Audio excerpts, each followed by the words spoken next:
Vlogmas December 3rd. I hope you are well. You can see my poinsettias. There's my flower arrangement behind my head. I'll sit like this, and then you can see a little bit of it. I hope you are well today. I am feeling pretty good. I slept okay. And yeah, I made biscotti yesterday. We didn't really go out, but we did walk the dogs, and I didn't we had a cute little encounter with the cutest little tiny cavadoodle, a Cavalier King Charles crossed with a poodle, but it must have been like a miniature poodle because it was a tiny little thing. She was so cute. Her name was Bonnie. She was afraid of the girls, but she wanted to play with the girls, and the girls wanted to play with her. So they interacted for a few minutes, but Maisie's so hard to handle when she's excited like that we couldn't stay too long. And she was pretty intimidated, understandably. And I forgot to video that. However, I did have Dennis drive by the Christmas house. So this is a daytime view of the Christmas house, and one of these days we will have a nighttime view. But here's the daytime view. Here is our Christmas house. This is what it looks like during the day. And hopefully we'll get a look at it at night. This is the tiniest house. I mean, it's probably 600 square feet, this house. If that. It might have a second attic-y floor, I'm not sure. It's a tiny house. Now he has a garage on the side of it, and he has a shed in the back. And to be fair, most of the ornaments are not, they're probably packed pretty flat, because most of them are lights on frames and things like that. I mean, he doesn't have a lot of like stiff plastics and things, but it's a tiny house. I do not know where he keeps his stuff. So I did my knitting yesterday. I worked on my blanket a lot. In fact, I want to show you. If you look at the thumbnail of a few days ago, I was holding a ball like this. This is the ball. That's what's left of it. So I have to make a new magic color ball from my old blanket for my blanket, because my blanket is getting crazy big. I mean, this is 1/4 of my blanket. It's folded in quarters, so I've been going crazy with that. But it's just so easy and soothing. But I also knit. I knit the second section of my gingerbread house Advent shawl. So I did this. And the only thing I can tell you is I was so sad that it was so small, because I love, love, love that green so much. But doesn't that look beautiful? But then I still have this much left. So there is going to come a point where,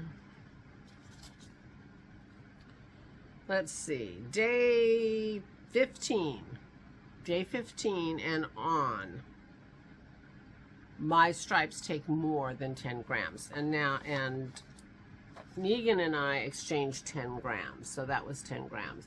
So I'm planning for some of my later stripes to be maybe striped, if you catch my drift.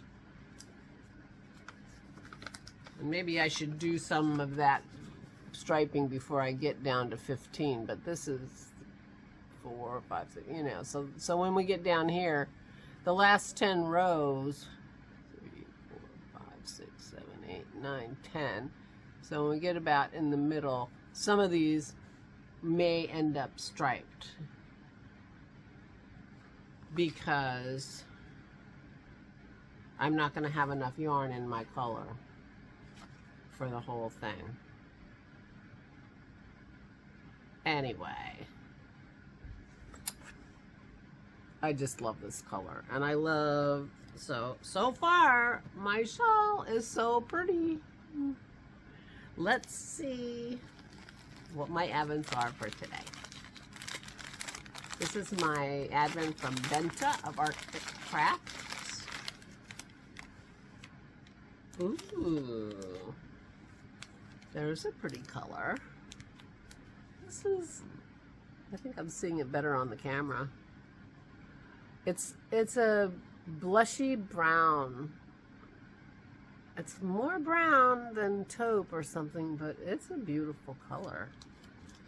And this will go very well in my shawl at some point. It's a different color than, but they go together very well. And it also included a tea. Mango and passion fruit flavored black tea. Thank you, Benta. That's pretty. So that will be a very nice addition to this shawl. If it comes to that, we shall see.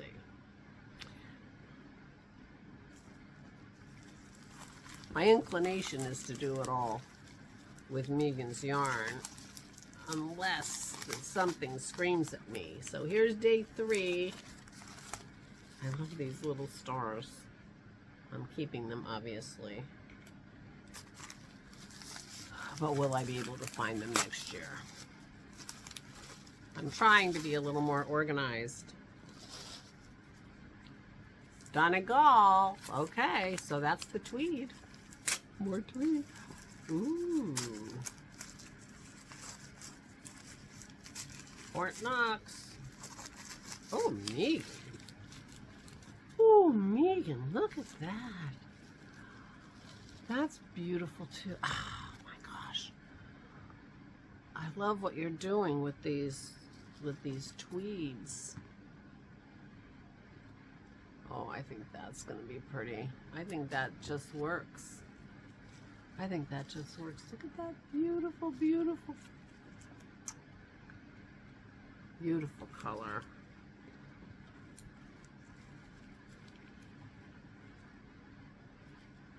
There you go. That's the way we're going, right there. Pink next to the green. Very beautiful. And something was in this package. Looks fun. How cute! A wool felting kit for a little tiny rabbit. Oh, that's adorable. I have been meaning to needle felt. She may have picked up on that. Christy's doing needle felt. That was her first treat. Her first thing she had in her to-do list. Her Flosstravaganza is, she's got a thing that she wants to do craft-wise that she picks out every day, and she spends an hour on it. And her first day, that day, so that, you know, she has lots of things, I think, in her thing. I think a granny square, she said, is one of the things in her bin. But her first one was a needle felting kit that she had. Now, she has done 2 needle felting kits. Oh my gosh. It's got the wool. It's got eyes, and it's got a needle. I actually have the thing you stab into. So it's got brown and blue and white wool, a needle, and then the eyes and some other things. And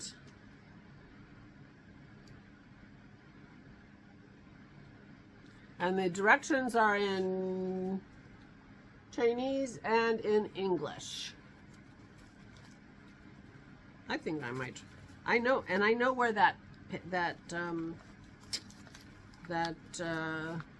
foam is in my room, because I just put it in there, and I put it in a place that I could find it. And that I can read. Thank you, Megan. How cute is that?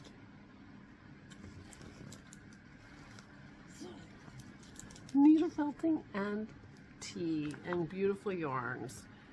Ugh.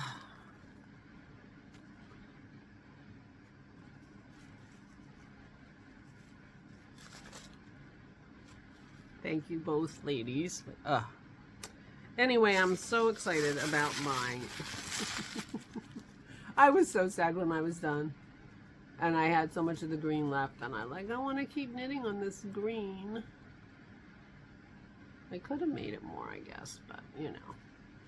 I don't want to get carried away. But then I crocheted. And that's what's left of that giant. And it was hard to hold. It was so big. So there you go. There you go.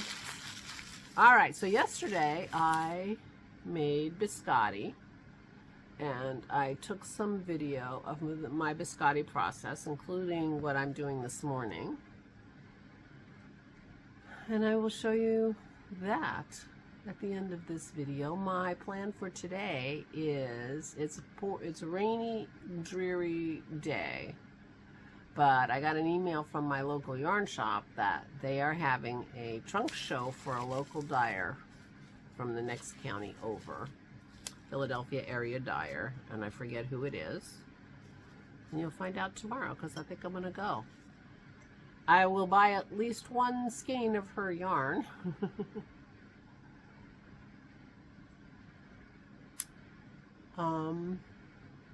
I'm sure, but I will be taking video at my yarn shop and show you the beautiful yarn from the local dyer and get you out of the house and me. Now, Aura and I have plans for tomorrow. Kim is a singer. I don't know if I've talked about Kim singing in quite some time, but my sister-in-law is a singer. She was a professional singer, and she has a beautiful voice, and she's in a I don't know if you call it a choir. I guess it would be like a choir. It's a singing group. And they are having their Christmas concert on Sunday, and I am taking Aura. And we're going out and about. It's about an hour away, a little more than an hour away. So we're gonna have a drive and listen to some beautiful Christmas music. Now, I did say we're gonna recognize some of the songs, right? Because we've been to Christmas concerts for them. I didn't recognize a single song. I mean, I get that they are, in theory, Christmas songs, but, you know, you like to recognize one or two. She said I'll recognize a couple of them anyway. I'm like, okay, good. I'm good. I'm very happy to hear new things. And these are beautiful, beautiful voices. But for a Christmas concert, you want to recognize one. Don't you? I do. I guess I'm that kind of person.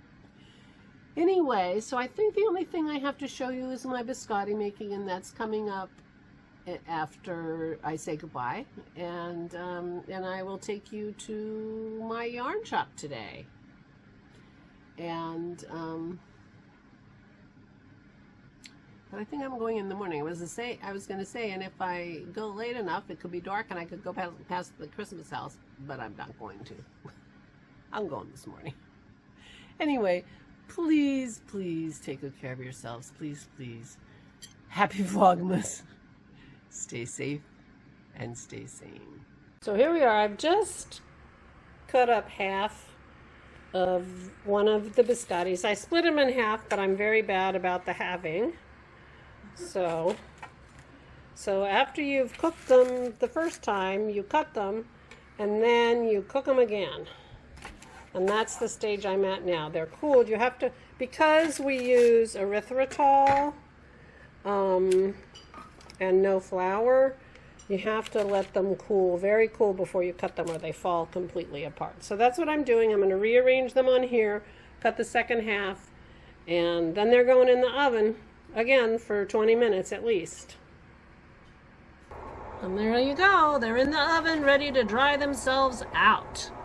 Hopefully I'll remember to show you when they go into the dehydrator. So here they are out of the oven. Dennis is making the solyanka, and I am filling up the dehydrator. Now I'm putting one more on top even though I have filled it up. It's got many layers. I'll move this out and then put the top on. But I can't do it with one hand, so there you go. This will stay on all night. Right now it is 3:30 in the afternoon. When I get up in the morning, I will have completely dry biscottis that will be crispy and delicious. And if I can remember, I will show you. Good morning. It is a rainy, rainy day, but our biscottis are done. Our house has smelled delicious. I just unplugged it. Delicious all night. There you go. Nice, crisp biscotti. You hear that? I hope. I'm not going to break anymore. Hold on, I got to get a thing to put them in. So here's how many we ended up with. Unfortunately, I only have one tub clean and dry. So I'm going to put some in a bag, but I need to wait until they cool off before I do that because I don't want them to get soggy.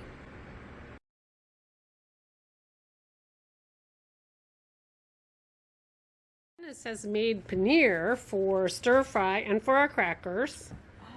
And he's molded it, and now he's taking it out of the mold. I'll be damned. Oh, look at that. Wow. So then we cut it up in pieces for our stir fry, or we grind it up and turn it into crackers. So there's the paneer that Dennis makes. He makes it for us regularly. Wow. Takes 1 gallon of milk. And it's yummy. Love, love, love. And here's the biscottis. There you go. There they go. They're cooling now before I cut them. And then I'll show you. The next step is go back in the oven after they're cut. Here is the final product of the paneer. You want to turn it so people can see. And Dennis shrink wraps it and goes in the freezer. And then we have paneer when we're ready. Yay!